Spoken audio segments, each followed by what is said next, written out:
And everyone, welcome to Sunrise Daily. I'm Chamberlain Uso. Happy Children's Day. I'm Kaido Kikilu. I'm Ayo Makide. Good morning and welcome. Good morning. Really, may we never lose the children in us. Happy Children's Day. I'm Maokwe Ogun Yusuf.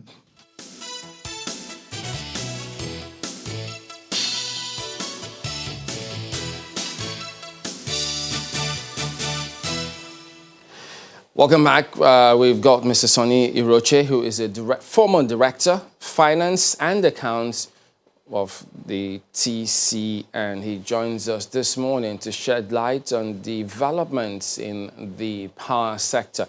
Good morning, Mr. Iroche. Thank you for joining us today. Well, a lot is happening in this power sector, but it's COVID era, and you find so many things impacted by this scenario that the world finds itself, Nigeria inclusive. So perhaps we should just start on that note. Now, in light of all that is going on, do you think that this period, this COVID-19, presents Nigeria an opportunity to kind of, do we say, press the reset button or adjust certain things in that sector to get us in a better state than we are today? Good morning, Timberlane. Thank you very much for having me. COVID-19 pandemic is a global phenomenon of unimaginable proportion. The last time the world witnessed this was over 100 years ago, over a century ago. Certainly, it is an opportunity for Nigeria to reassess itself in all forms of livelihood, the way we do business, the way we behave, and it's an opportunity that presents itself for us to correct some of our bad behaviors in the past. It's not something really to celebrate because lives have been lost, and my condolences to all those who have lost loved ones during this pandemic, and we should all be careful and try to stay safe. For the power sector, like every other part of our lives as a people, it is time to really position the sector for what it ought to be. For years, power has always been a sore point in Nigeria. It is one thing that unites the entire Nigeria, from old ECN to NEPA to PHCN, and now to the Transmission Company of Nigeria, which is the only part of the value chain of electricity production in Nigeria that still remains under the control of government. Having privatized the upstream and the downstream, the upstream, that's the generation companies, which we call the GENCOs, which have been privatized, 6 of them, and 11 distribution companies, DISCOs. Yes, apart from COVID-19, if you recall that in August of the year 2018, the German Chancellor, the Chancellor, Merkel, visited Abuja in the company of some businessmen, principally the World Chief Executive Officer of Siemens in August of 2018. Then in July of last year, an agreement was signed whereby Siemens would reconstruct and build up our transmission and our distribution capacities.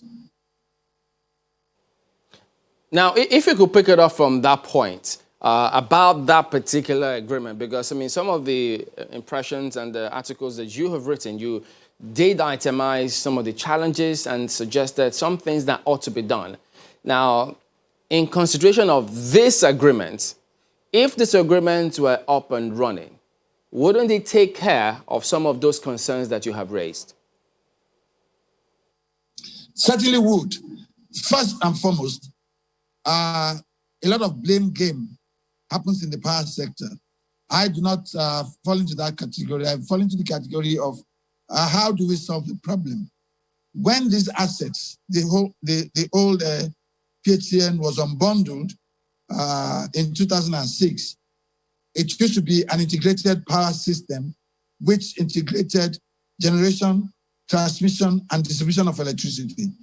When it was unbundled into three different components of power production, into the generating companies, and you have the thermal generation, you have the hydro generation, and you have the steam generation. 6 companies. They were either two under PHCN. Then you also had the 11 distribution companies. They were all privatized in 2013 by the Goodluck Bello Jonathan administration, but now kept TCN under the control of government.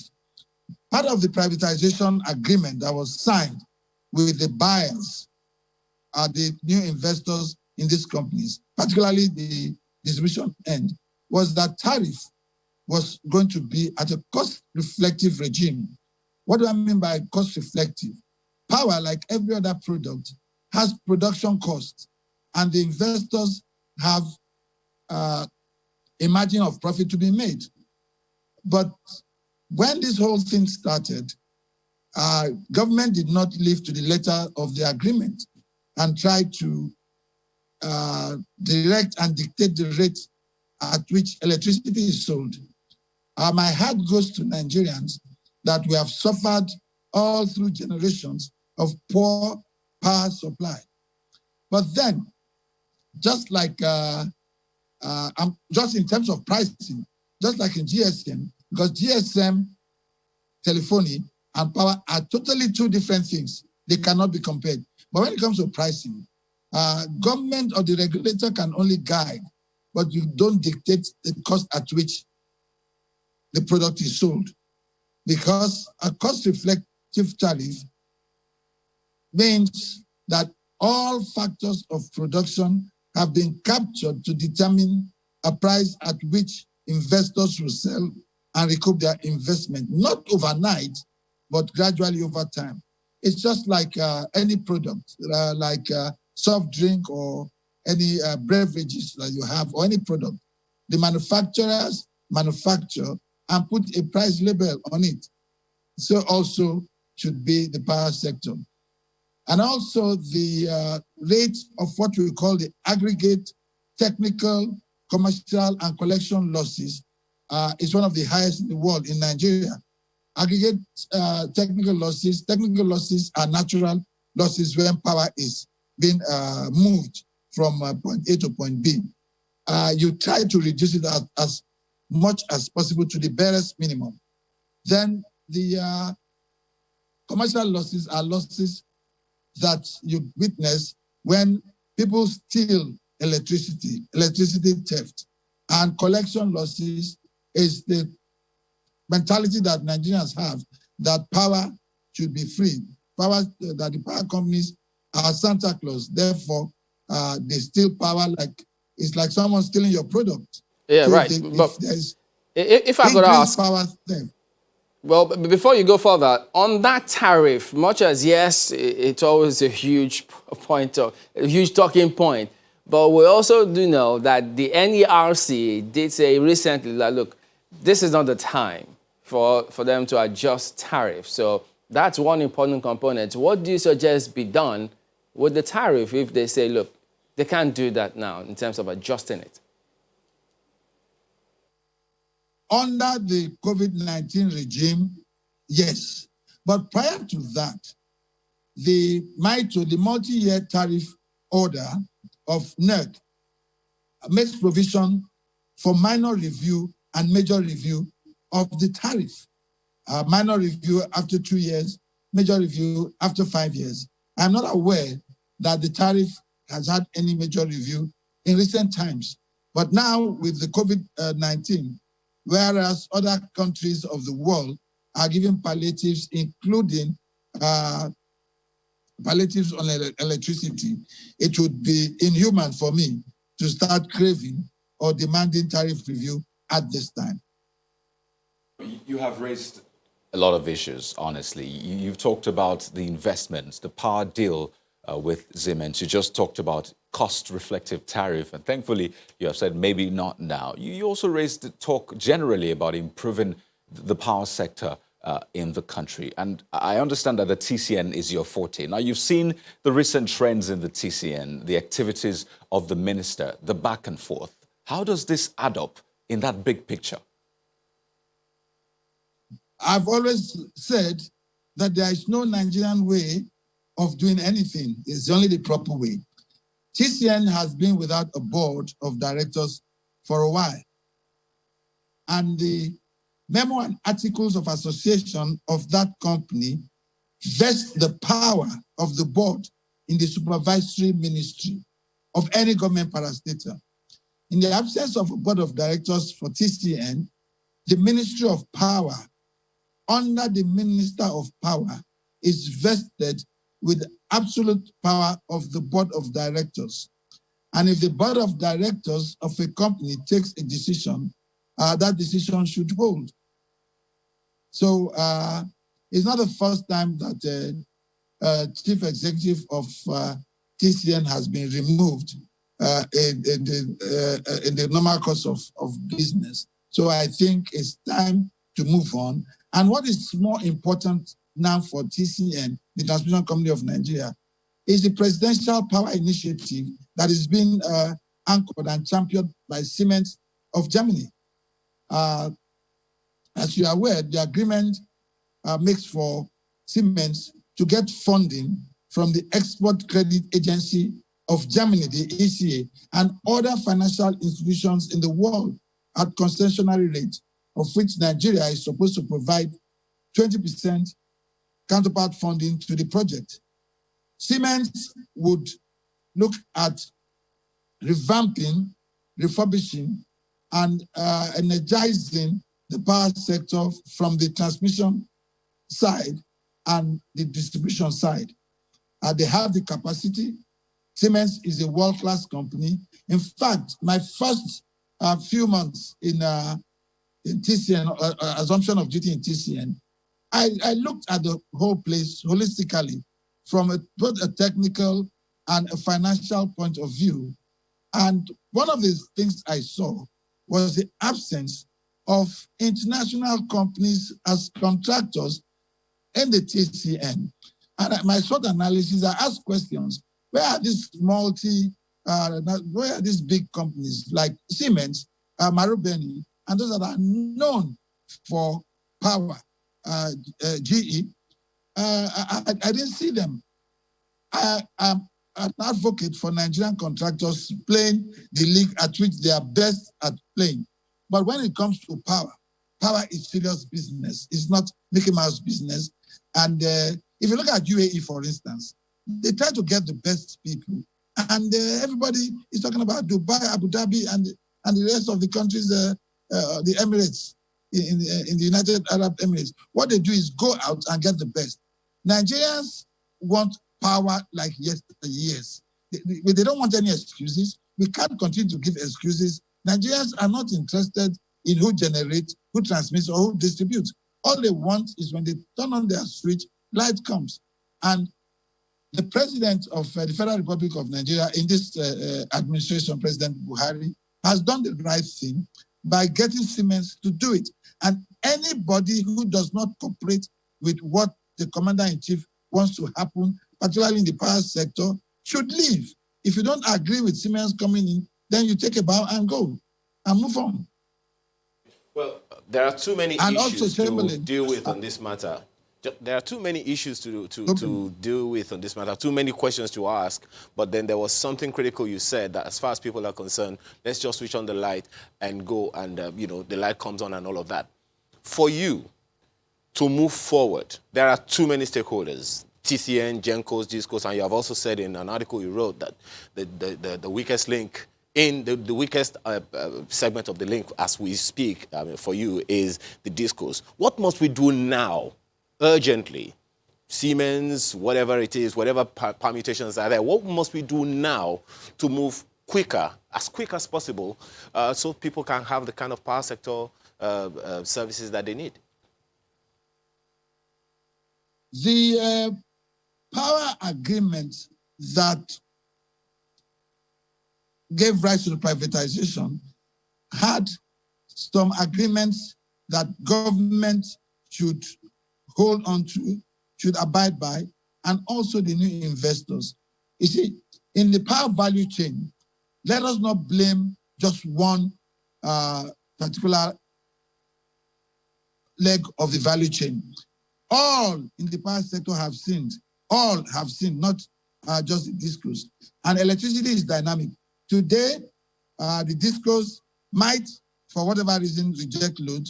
Tomorrow, it might be the weakness of TCN not to be able to will power above 5,000 megawatts. The system might collapse. And recently, you've had frequent system collapse in TCN due to the weak networks. TCN shares some blame, the DISCO shares some blame, the GENCOs also do. And don't forget, majority of our power generation is thermal, that is gas. The gas suppliers are old, and if they are old, they are private business people, they are not government. You have the international oil companies that supply Pardon gas. me, Mr. Roche. We'll come back to you in just a moment so you can conclude your thoughts and perhaps one more item. So please stay with us. Welcome back. It's our concluding moments with Mr. Iroche. Now, we do know that a couple of days ago, the Senate did talk about cancellation of the privatization agreement that the government entered with DISCOs. This is always a huge talking point. Several perspectives have gone on the matter. What do you think of that call? It is not a wise call at all. Nigeria will not be taken seriously as a commercial entity to do business with. You enter an arrangement with people who have committed resources, who have involved foreign partners, and somewhere down the line, because of non-committal and sanctity of agreement, you want to derail a privatization that was done 7 years ago. No, it is not done. It is not wise. And I don't think it was well thought through. Whatever the challenges are, the President, Buhari, has put in place the Presidential Power Initiative. Let us all join hands, all stakeholders join hands and look at it. If you are going to renege or cancel the privatization agreements, the federal government will have lawsuits and cases in its hands that would not allow us to concentrate. What will happen to the big Siemens agreement that runs into billions of dollars? They will say to themselves, if this is the kind of government that cancels agreements, what assurance do we have that tomorrow, before we complete our assignment, that our agreement will not be canceled? Part of our problem as a country is negation and non-adherence to the sanctity of contracts. I will say a total no to that, and the people of Nigeria should not allow that to happen.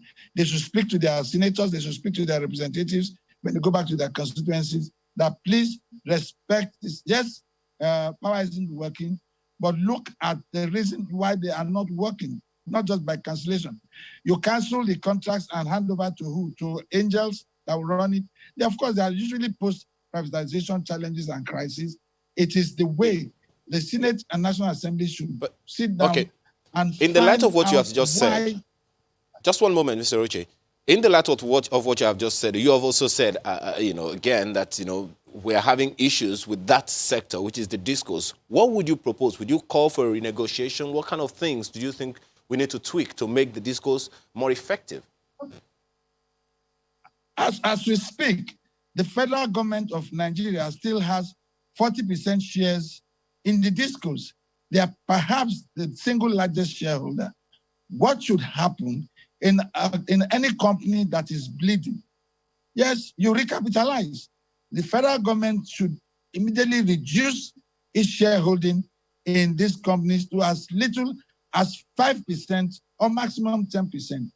Increase the share capital of the company. Let new investors with deep pockets come in. Let people with technical know-how come in. Power is not small business. It is huge. It's one of the biggest challenges the world over. And power is also the engine of growth of any economy. And also, if you recall, when the central bank took over some banks and recapitalized them, same thing could happen. You could negotiate with the old owners, find out what their challenges are, and deal with it. And one thing they will tell you, one, is that they are not allowed to charge a cost-reflective tariff. If I produce something and I cannot cover my cost and make some profit margin on it, then I'll go bust. So you cannot tie a man's hand and tell him to go to the boxing ring. So government and Senate should look into the challenges that the discos have, the challenges that the gas supplier has, the challenges that TSP, Transmission Service Provider, and Independent Systems Operator has. The value chain, MBET, the Nigerian Bulk Electricity Trading Company, they should look at the whole thing. They should get thorough consultants who understand. It's unfortunate that we haven't looked critically. And also the regulators should also come in. There are always so many talking points when it comes to the power sector, but I think we need to revisit the subject matter because there are so many areas that, people like to hear you speak about. The tariff, the threshold for the discos, the agreements, Siemens agreement, the board which you talked about. So we will get back to you and work out another time such that we could take a lot more elaborate look on the subject matter. But we do thank you for your time this morning. Thank you very much, Chamberlain. But before I sign off, one very quick one. The crisis that has bedeviled TCN is due to the lack of a corporate governance of a sitting board of directors that would guide the management. Now, that's part of the area where I did say we need to look, have a cursory look at when we do have you back. But nice talking to Mr. Sonny Iroche, former Director of Finance and Accounts with the TCN. So we're back in just a moment. Stay with us.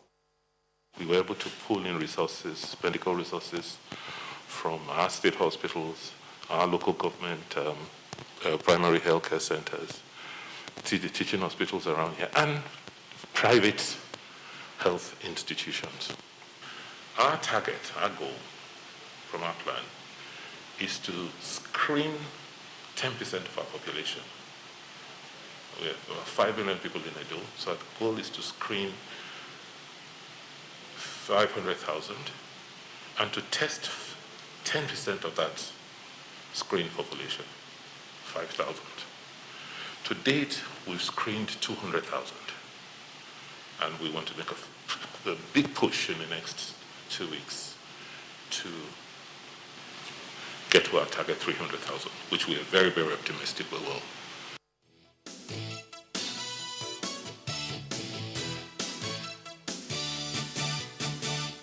All right, welcome back. Yes, we will be talking about, we're talking to the governor of Edo State. In fact, we do have him set for us, His Excellency Godwin Obaseki, governor of Edo State. Good morning, sir. Thank you for joining us today on the program. Good morning. How are you? Yeah, we're doing good here. Now, looking at the NCDC figures, the recent one, Edo State recorded 27 new cases, but before this was 19. So cumulatively, you have 218 cases, according to the same NCDC. But listening to that short tape of yours where you were talking about the target of how many you plan to test, I think 300,000, you screened 200,000. But could you tell us how many, where are you in that target at the moment? Thank you very much. As of this morning, we have screened just in excess of 262,000 of our citizens. What this implies is that we have stations across the state and particularly at the epicenter of the crisis, which is the larger, the metropolitan Benin area, where we have points, mobile locations, hospitals, primary healthcare centers, where we have stationed nurses, lab technologists who have been trained to interview citizens to try and find out their medical conditions, their medical history, to see whether they've had contacts with people who traveled in from outside the state, and a whole series of questions, and then take their temperature and do a few other medical tests on them. That's what screening involves. From that process, you identify people who you suspect have, symptoms, and samples are collected from those people and sent to either of the two PCR labs we have in the state for now for tests. And when those samples come back, we then can confirm if such people have contracted the virus or not. And if they have, we then take them into our treatment centers. Mr. Governor, one of the things that comes to me the moment I heard the figures that you gave out, the number of tests that have been conducted and the number of positive cases as of today, is looking in the region of some 1% or thereabout. So then the question that comes to my mind is, how disruptive has this been for Edo State in particular? It's actually 11%, not 1%. Oh, okay. It's 11%. And the challenge with with this virus is because it spreads so rapidly, it's so fast. It can overwhelm a system, can overwhelm a health system. So you want to reduce the number of people who have contracted, contracted the virus. 11% of 100,000 is a lot of people, and so let's not look at the fact that it's just a few hundreds now. The problem is that it potentially could be thousands in a few weeks. That's the scare. But then, how many have been tested? We talked about the number of people screened and all of that, but how many have been tested before we got to 218 cases that are positive? We have tested 1,543 cases. That is, we've taken 1,543 samples to the laboratory. But don't forget, we had to install a second PCR laboratory at the University of Benin Teaching Hospital a couple of weeks ago. That's now functioning. So we have more testing capacity. So we're able to get more samples to the laboratory. That's why we're seeing more cases. If you don't test what you don't know, if you don't test, if you don't have data, you don't know. Now, I'm looking at the figures from last week. That's last week, this time last week, and then today, seeing that the cases have, almost doubled. And I understand that the PTF, of course, has guidelines that it reels out per time. And there's always that issue about when it comes from the center, how do states internalize it? So how are you doing this? Because there are projections that we have not even gotten to our peak yet. So how are you internalizing the PTF's guidelines vis-a-vis your current situation? I understand that you also have your guidelines. So how are they meeting together?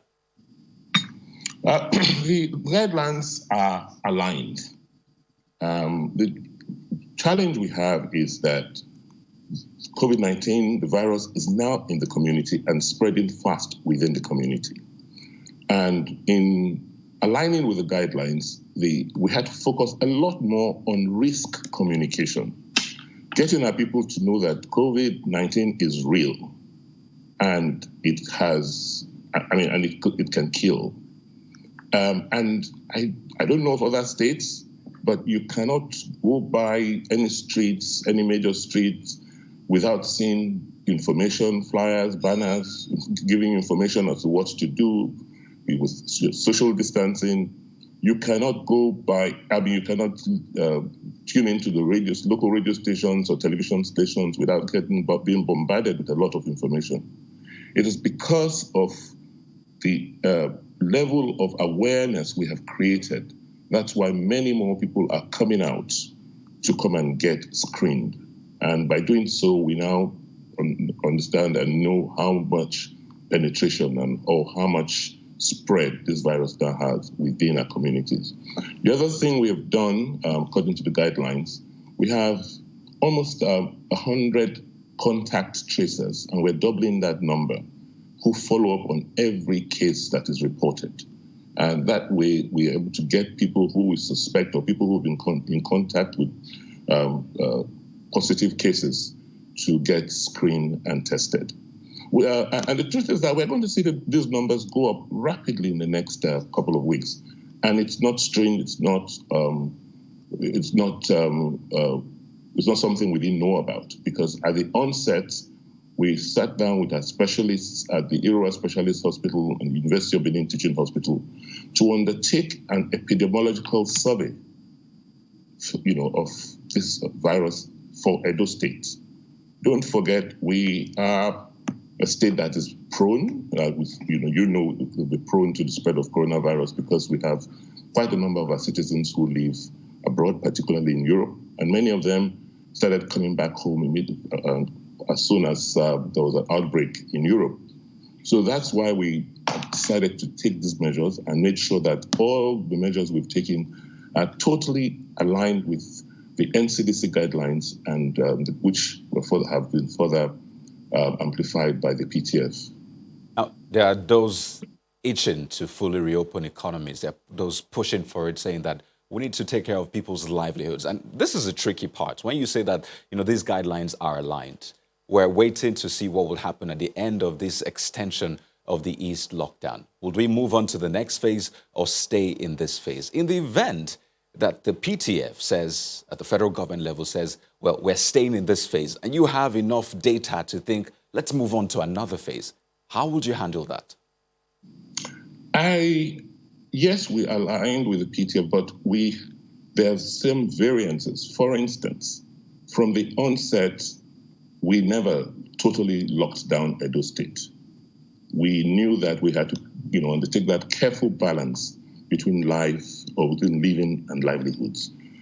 And that, I believe, our citizens did appreciate, because we restricted movements, but not totally. We allowed people to still go about some economic activities as long as they observed social distancing rules. So we don't have a total lockdown in the state. We were the first state to make wearing face masks compulsory as part of ensuring that we control the spread while allowing people to go about their lives. Yes, we cannot live a permanent life of lockdown. Yes, we have to begin to think about living with this virus. And we anticipate that the PTF is going to come up with guidelines that will help further push for this balancing. And we are already ahead of that. We have done quite a lot of work on how to begin to open the economy. We had some research work done for us over the last week. And so we have a sense of what we need to do. But the challenge we have is we're watching the data very, very carefully. Our peak in Edo is supposed to be about the third week in June. Because of the social distancing policies we've put in place, we've shortened the doubling time, and we believe that we'll peak just about the middle of June. So whatever decisions we make as it relates to opening up, unlocking the economy and the society, we've got to ensure that we undertake it in such a way that we do not lose the gains that we have made. All right, so, there's this matter that has been on for a while, even today as well. The Executive Order 10 of 2020 signed by the president. We understand the governors are going to meet on this one. What is your impression? What's your perspective on that subject matter? Well, like you said, the governors are meeting this afternoon to discuss it, and it will not be appropriate for me to begin to talk about a matter that we are going to take a collective decision on at this point. Okay, so let me bring up this follow-up then, which was supposed to have preceded this question. Different states down south, ever since the northern governor decided to move their Almajiris back to their states of origin, some have found their way down south, and some thought, wait a minute, they don't understand what's going on. Some were intercepted by police in Edo State as well. What's going on? Was there any communication in terms of why they're finding themselves down in Edo State, for instance, and what are you doing about that? I believe there's the issue with Almajiris and just movements across the country is not peculiar to Edo State. There's pressure across the country. People are looking for livelihoods. People are looking for opportunities, and therefore, they will move, from one location to the other. Edo State is a junction state. It's a hub. Most of the traffic moving across the country moves through Edo State. And so you expect us to have a high number of people coming through. Fortunately, because of the security measures in place, because of the interstate lockdown, we've not had as many as, have been reported. There's very thorough checks in all our borders, 5 or 6 borders, with other states. And almost on a daily basis, I get reports from the Commissioner of Police on vehicles that have come in overnight, the ones that have been intercepted, searches undertaken, where people are found to be loaded in trucks. They're returned back to where they're coming from, and they're not allowed access into or through the state. So we've used both the national security services and also our local vigilante security in the local governments where these traffic goes through.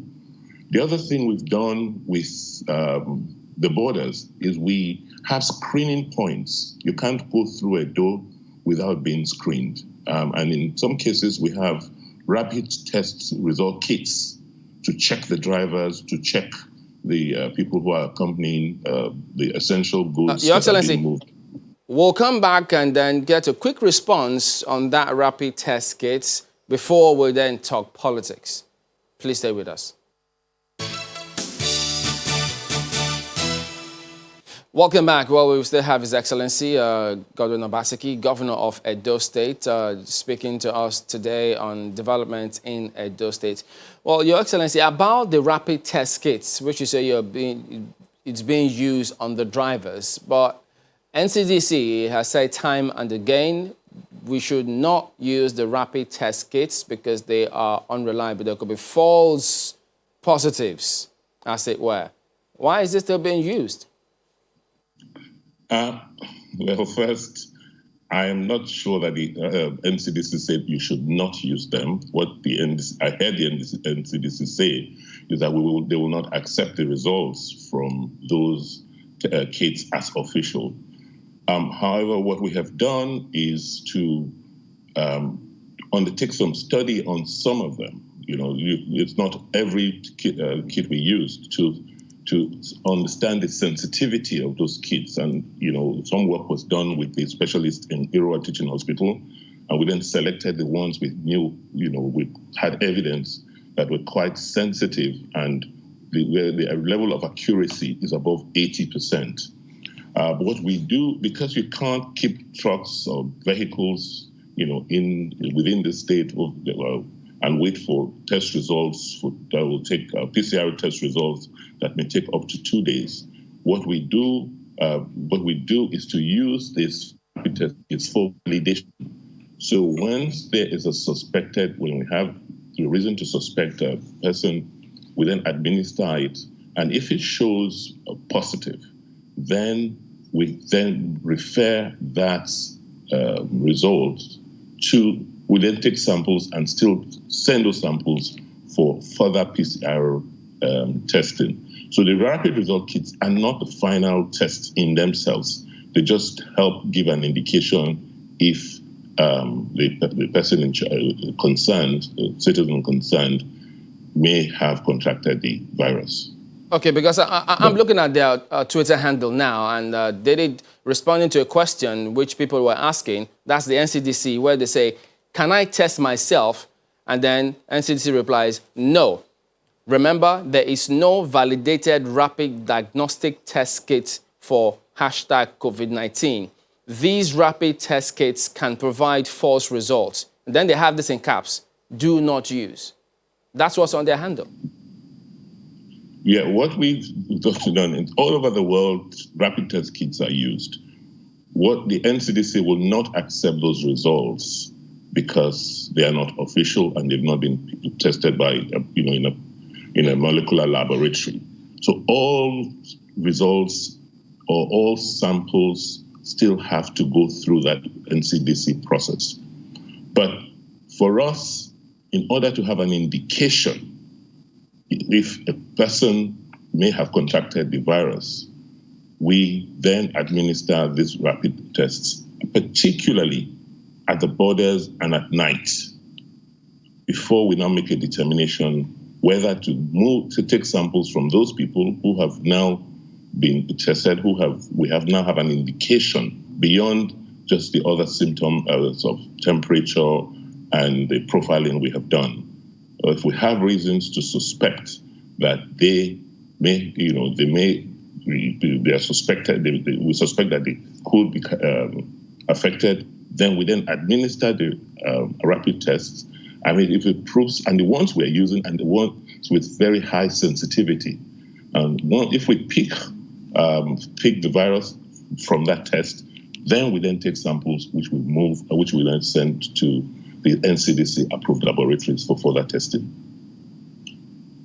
One of the things, of course, that's going to happen very soon in Edo State, which the INEC has given guidelines to, is the elections. And of course, that's not just about the elections proper, but about the primaries as well.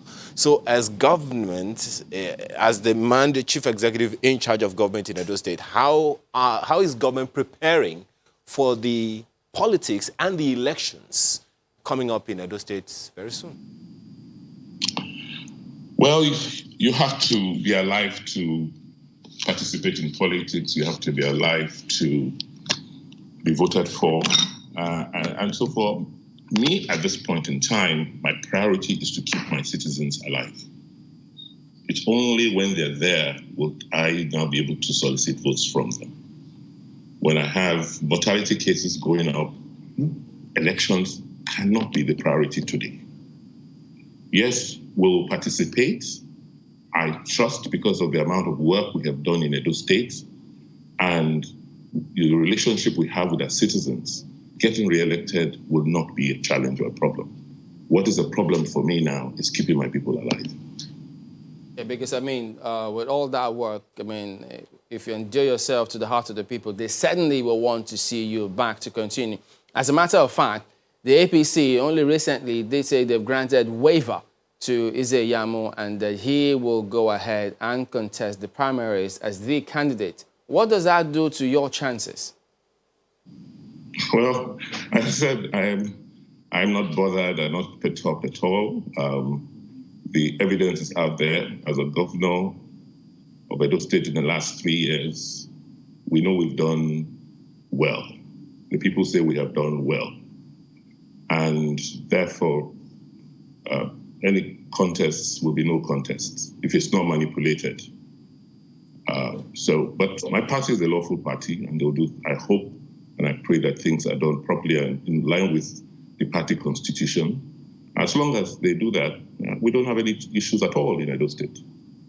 Looking at the schedule that the APC released for, the build-up to the election proper, but this time in the party, and I see that sale of forms will be between Wednesday 20th till next Tuesday, that's June the 2nd. So it begs the question, I know you said it's not a priority right now, and you believe that this is going to be a piece of cake for you.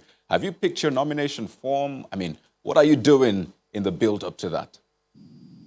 I hope I can get some free time to pick up a form in Abuja, but I understand, various groups have volunteered to pick up forms for me. I know the women, market women associations, they're all competing to pick up forms.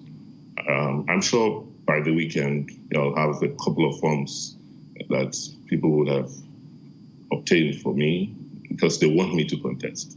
And it shouldn't be a problem. I've gone through the process before. I'll fill it and send it back as soon as I do get them. Okay, that's interesting. And when you hear statements like, our doors are open, I mean, credited to the PDP, for example, what do you think of that? Is that something that you're looking into? Well, they're free to open their doors, but I have enough doors in my own house, so I don't have any need to look out into any other person's compound for now. I'm very comfortable at home, in my home, in my APC home. I'm comfortable. Yes, there could be some issues, but those will be dealt with. Very quickly, you said that many people are looking to pick the form for you in Abuja, and of course you are in Edo State. I'm wondering, is it an electronic form, or how is that going to be transmitted to you when there is an active interstate lockdown? It's, that's some of the things we're exploring. I know the Edo citizens, a group of Edo citizens in Abuja called last week to inform me that they wanted to go and pick up forms if I had any objections, because they anticipated that because of the lockdown, I may not be able to get to Abuja, and that they will look for a way to transmit the forms or move the forms to Benin. I think the forms are manual, they're physical forms, they're not electronic forms. And, I'm seeing essential goods move across the country. I'm sure they'll be able to get it here to me in Benin. But still on this political matter, Your Excellency, I mean, word out there is that, well, if the NWC has cleared Ize-Iyamu to contest as the party candidate, I mean, it's no secret that you are loggerheads with the national chairman, and they, the NWC led by him, will be the ones to supervise all of those primaries. So clearly, the impression is that it will be difficult for you to get that ticket. Well, people make it sound as if APC is a charade. It's not an organized party. We are a very, very organized party. We have our constitutions, we have rules, and we subject ourselves to the rule of law. Even when some people in the party don't, it doesn't obliterate the fact that APC is a lawful party. Yes, I have issues with the national chairman. Yes, we've suspended him from the party in the state because of his anti-party activities. But I'm not sure the party will sit down and allow him be a judge in a matter in which he's involved in. I mean, that would just be against the grain of natural justice. Nobody will do that. I'm sure my party will do what they need to do when it's time. APC is not the sole property of an individual or a chairman. APC is a collection of interests. APC is a political party that's governed by rules. Even if people are lawless, it doesn't make the party lawless. Your Excellency, that suggests you still have a frosty relationship with the chairman. I don't know about frost. I just know that I'm the governor of Edo State, and I do my duties as governor of Edo State according to the rule of law, and I expect he will do the same in Abuja. One of the things that, from what my colleague has just raised, one of the issues on the table is that of how the primaries will be conducted. It would seem like the Edo State chapter of APC and the national body of APC have different ideas of how the primaries will be conducted. Yes, I keep emphasizing, we are a party that's properly documented. We have a constitution, we have policies, we have rules we follow in how we conduct our affairs. And I believe that the local chapter has read the constitution of the party thoroughly and is acting in line with the constitution of the party and the practices within the party. If people decide to turn them the way they want to, well, they'll have to, we'll see. Which one are you for? What is What are you looking forward to, basically, when the primaries are conducted? And who are you speaking to in the party structure? Because it seems, obviously, there are divided parties, even within your party. So how are you pulling this together? It does not matter. Whether it's direct or indirect, I will win. Because I'm on ground and we know what we've done. We know the amount of work we've done for our people in Edo State. So that's not the issue. I think for us, the issue is doing things properly, following the rules, following the laid down the constitution of the party. We just have to be organized. We have to do things properly. That's the issue for us. So it doesn't really matter the method. It's learning to follow rules and doing things orderly and properly. Those are the issues that are of concern to us. Okay, but we're always history, they say what can happen by what has happened before. And no pun intended for this gentleman. For instance, former governor of Lagos State was on ground too, but we know what happened. Former governor of Imo State for your party was on ground too. We know what happened. So isn't that suggesting that, look, we've seen these things play out before, and since you are not, you're still at loggerheads with the national chairman, chances are that, look, they've tested and done this thing before, so he will have his way on the day. Well, I think it will be really unfortunate if we continue to think in that light, that we can do things that are not proper, things that are not right, and as a society we accept and we live with it and progress and go on with it. It just will not help our democracy. It will not develop our democracy. What I'm hearing you say and people like that say is that it doesn't matter what the people want. It doesn't matter the processes that have been put in place, that one or two people can just sit down, decide on what they want to do it, and nothing happens. And that is a recipe for disaster in a democracy. And I don't think it will happen in Edo. What I am concerned about is bloodshed. I don't think that elections should lead to violence and bloodshed. That's what I am more concerned about. It's about protecting my people, protecting livelihoods, and protecting lives. Some people may not care. For them, it's power at all costs. But Edo is different. Edo people are different. And we'll see what happens. Now, well, you just mentioned something now about averting bloodshed come what may. And, of course, that's definitely what many people in Edo State and even the whole of Nigeria, that's what we would also want. But are there, in order to avert that, are there plans? Because we know that there have been many efforts to work out peace, to resolve whatever the issues that you just mentioned you have with the national chairman are. Are there plans on your own table to, canvass for peace in the state or between you and the national chairman or anyone else that may have issues with you or you may have issues with? We have always canvassed for peace. And you ask, what are the issues in Edo? And what are the issues that cannot be resolved in a democracy? As far as I'm concerned, we've said, look, let us use the resources of the people to develop the state. A few people said, no, we are in power or we are the power brokers. These resources should we should be given priority because we're in charge. And so there's an ideological difference. And it shouldn't lead to bloodshed. Let's have a proper process and go and test these views out. We will not accept to be cowed and intimidated because, people feel like they can manipulate the rules, they can manipulate the process. For us, the issues are very straightforward. What's the quarrel about? What's the division about?